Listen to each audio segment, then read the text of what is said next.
Namaskara ellargu. This Good evening, evening. we are going to be having a very fascinating discussion on getting Bengaluru moving on buses, on making public transport once more the top priority. I go back to my childhood where we used to have a little song, government, not, how does it go? Bus bantu basu, government basu. That used to be a little thing that we used to say as little kids. And a lot of Bangalore citizens have forgotten that and are focused mostly on private transport.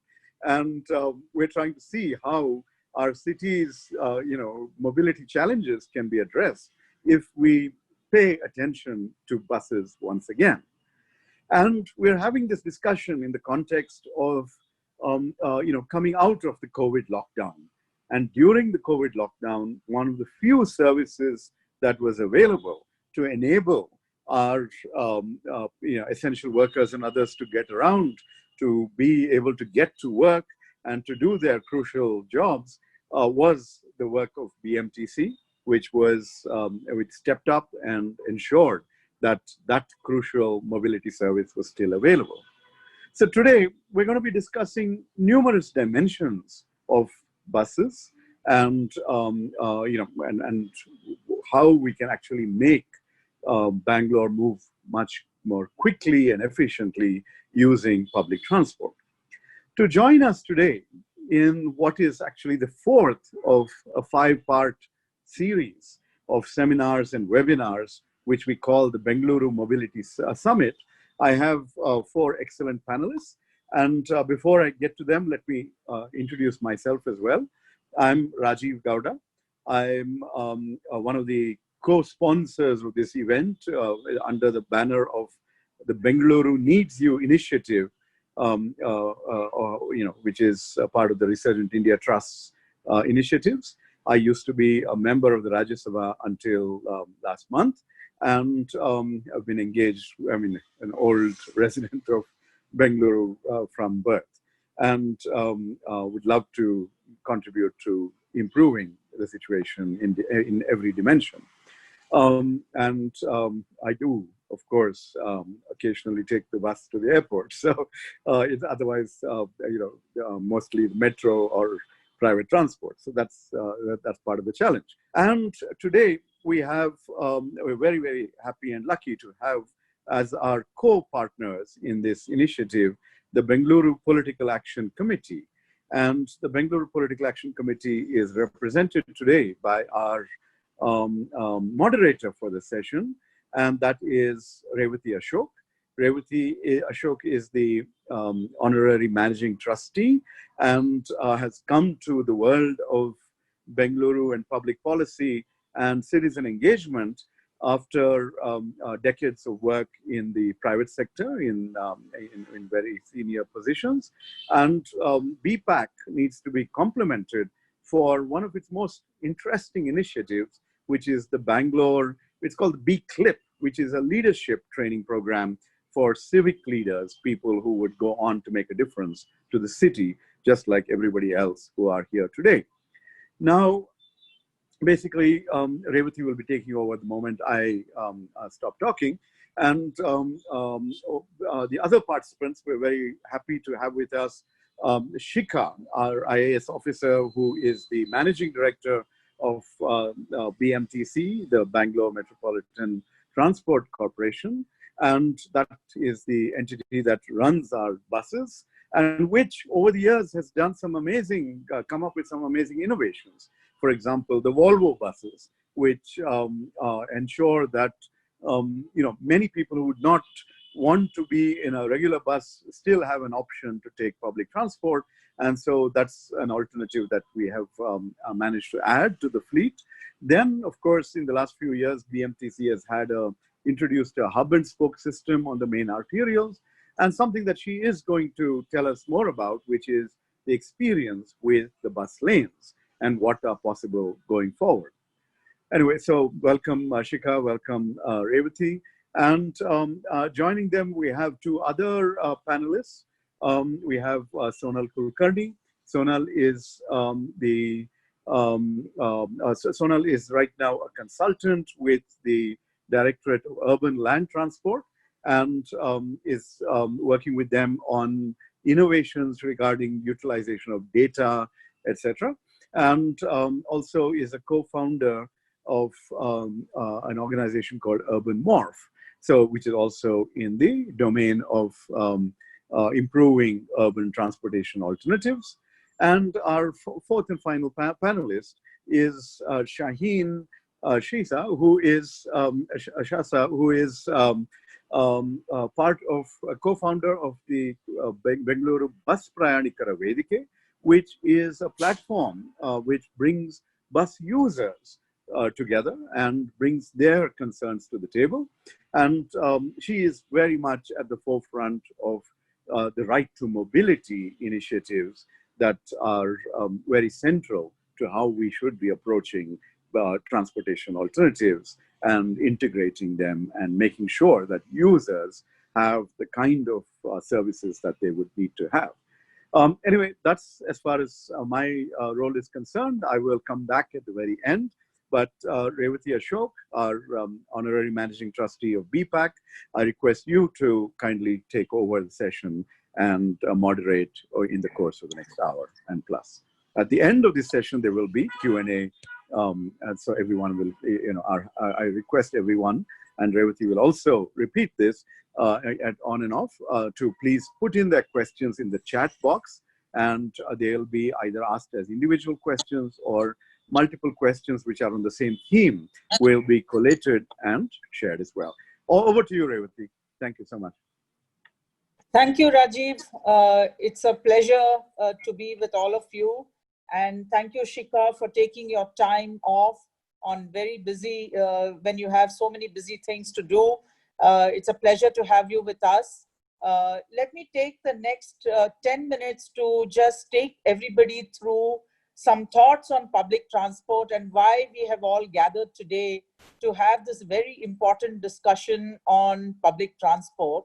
And this is basically because we have a very unique situation in Bangalore where only 48% of the overall public transport, we have only 48% public transport, whereas cities like Mumbai are at 80%. I don't know how many people know this, but this can tell you the scale of the problem that we have to surmount to become at least like Mumbai. People complain about Mumbai, but Mumbai has significant public transport. And for us, given the way the city has grown and the way the size of the city and its road conditions, etc., bus is always going to be the primal modal transport for a significant portion of the next few years. So really, I think the discussion is around how do we incentivize people to use buses more often? What do we need to do to incentivize more people to use buses? BPAC has been very much engaged in this discussion. We have done some studies on various dimensions of this, and I'll quickly take you through that. And you can also see that the share of private vehicles in the city surged by 280% from 2007 to 2020. That is amounting to 8 million vehicles. And the question is, the next few slides I want to take you through, why is this happening? On the one hand, we are at the lowest in public transport compared to other cities. Private vehicles are surging. And between 2011 and 2019, the BMTC strength increased only by 7.89%, whereas the population went up by 32%.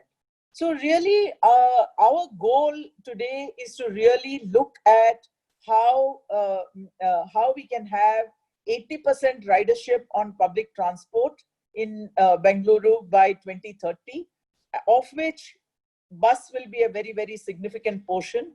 And really our discussion is to see how we can increase the total share of BMTC buses, the population of buses, to at least 15,000 by 2022. this is a significant ask that we are making, because over the last 3 years, there has been no addition to the fleet at all.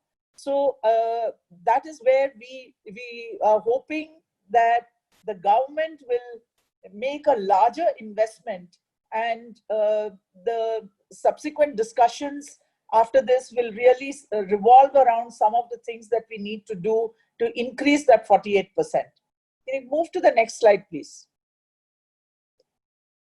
So we did a study on the first and last mile connectivity, which was one of the key reasons when we did a study of over 1,200 people in November, December last year. Little did we know that we would be inflicted by COVID, but at that point, we wanted to understand more in detail what people are saying about travel. If you want more details, you can go to the website, but really some of the key points were, if you want to, what are the options for people for last mile connectivity to a bus? You can walk, but you don't have footpaths. So we are saying at least 1 kilometer around a bus stop or a metro station should be walkable footpaths. That will significantly encourage people to walk. And this becomes even more relevant in today's COVID context, where people don't want to use too many forms of mobility because they think it is very, very unsafe. So this is one area there that the government should really push. And I'm hoping BMTC can also push the government to make these investments in better footpaths, etc., because it will only go towards improving their own ridership. The other thing is, the usage of private transport is because they find it much more convenient, much easier. And therefore, we need to ensure how do we have integrated ticketing system, integrated information, and payment systems, everything fully integrated, so that everything, the entire route planning is available for a person end to end. And that requires a lot of data sharing and a lot more work to be done on that front, and more on that later.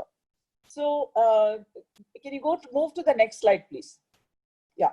So when we did, as a result of some of these studies, what we found was that transit stations to, and in this case, the transit station is a bus stop, to any industrial corridor, company campus, there have to be shorter route buses which must be available.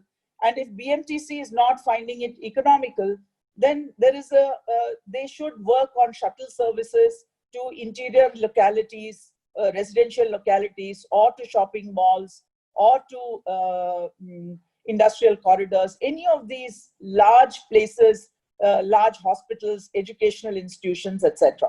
So these are the kinds of things that need to be planned at a very micro level.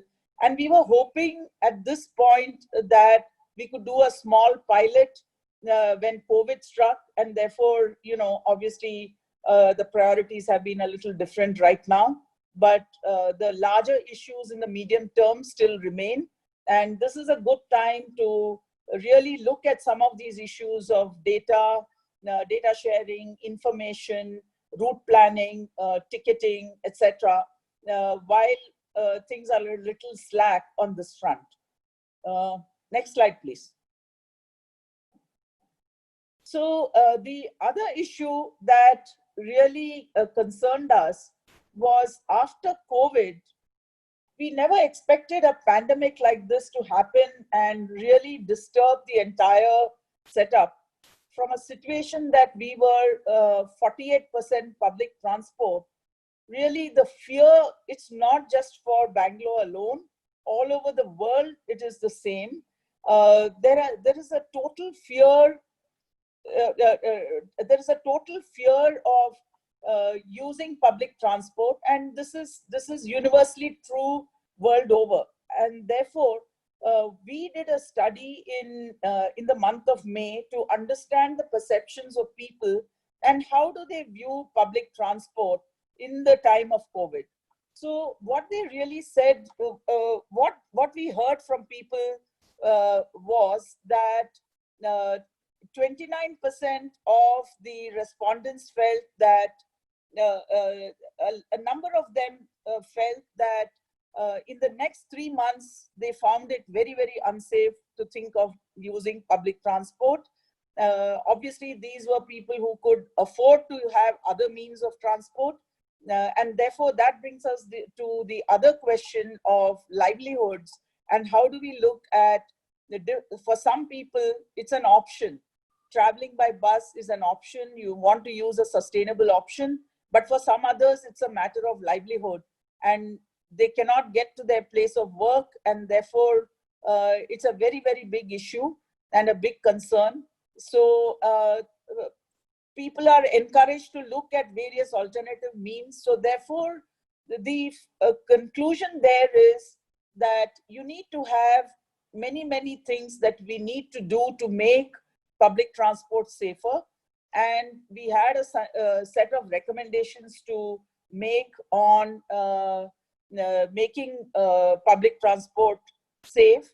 Not only do we need to make it safe, we also need to communicate to citizens that it is safe, and very loudly and clearly, because if citizens don't understand all the safety measures that are being taken, and if we don't take the effort to build back trust, it will take time. The people who are absolutely dependent on this will definitely use for economic reasons, will definitely continue to use public transport or try some low-cost options like renting a two-wheeler or trying to take a cycle. People are using all of these.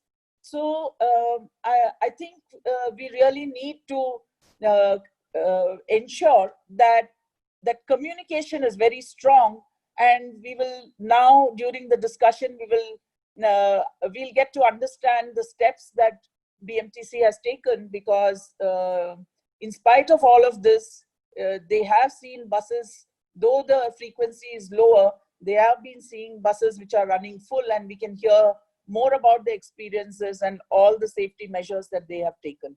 So some of the things that we heard, and we also put out after looking at what was happening internationally as well, social distancing is very much important. So it is not enough to just ensure that the buses are cleaned regularly, but also it doesn't run to full capacity till such time we have some control over this pandemic.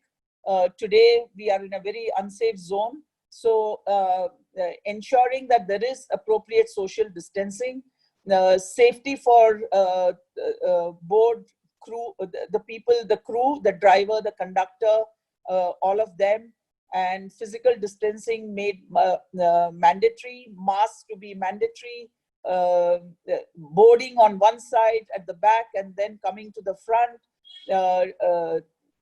payment without having physical exchange. So these are some of the things that we could do to ensure that buses are safer, and contactless ticketing. All these are measures, and some of them BMTC has already taken, and we would love to hear from the MD herself as to what are the steps that they have taken. So with that, I think we come to the end of our discussion, and we had a couple of other points on other matters other than safety to incentivize. This is more in the medium term, to incentivize shift towards public transport. Right now, we are in the immediate case. We just want to build back trust and ensure that, and safety. And once we are done with that, I think we need to look at incentivizing shift towards public transport, which means public transport is not to be viewed as a cost, but it is to be viewed as a service which has significant benefits when it comes to health and pollution, and there are other costs that are associated with not having adequate public transport. And therefore, the government should be encouraged to look at it that way, not as a cost. So anything, fiscal incentives like free bus passes and increasing the fleet size, smaller capacity buses, or having tie-ups and partnerships with others to do the smaller route buses, etc. These are the things to be considered. And of course, the multi-agency coordination which is required, because people today do not travel by just one mode of transport. They need 2 or 3 modes if they are living in different parts of the city that are not well connected by metro. I think people use multimodal transport. So we've been talking about BMLTA. We have been saying that that authority must have the ability to prioritize all investments, looking at it in an integrated manner. And then we need very good data sharing so that there is a good digital infrastructure which allows people providing shared mobility services, public transport services, just somewhat like the way Aadhaar has done to the payment system and the financial system. If we have something like that for the mobility system, it has the ability to transform mobility in a manner in which we will not be able to imagine. And which better place than Bangalore, which is the heart of all kinds of innovation. So that is really what we want to talk about. And whether it is shared transport, which is two-wheelers, autos, cars, whatever it be, we would prefer to encourage shared transport for last mile mobility over private transport. So really, how do we do that? And with that, I come to the end of this quick summary and the context setting. And we want to cover the following themes. The perception of buses, we have already covered that through our studies and what happened, and the safety measures as well. So, and then we want to talk a little bit about the bus priority lane, efficiency data, and efforts for data integration, and a little bit more about sustainability and green mobility, and where the EV discussion stands. So, and last but not the least, the multi-agency coordination. So with this, let me open this with my first question to Shikha. We made a brief presentation to tell you, what we think we all need to do to make buses a preferred mode of transport over private transport. So would you like to comment on some of the points that we raised, both on safety measures that you have taken and the investment that you will be making in the coming years in new buses?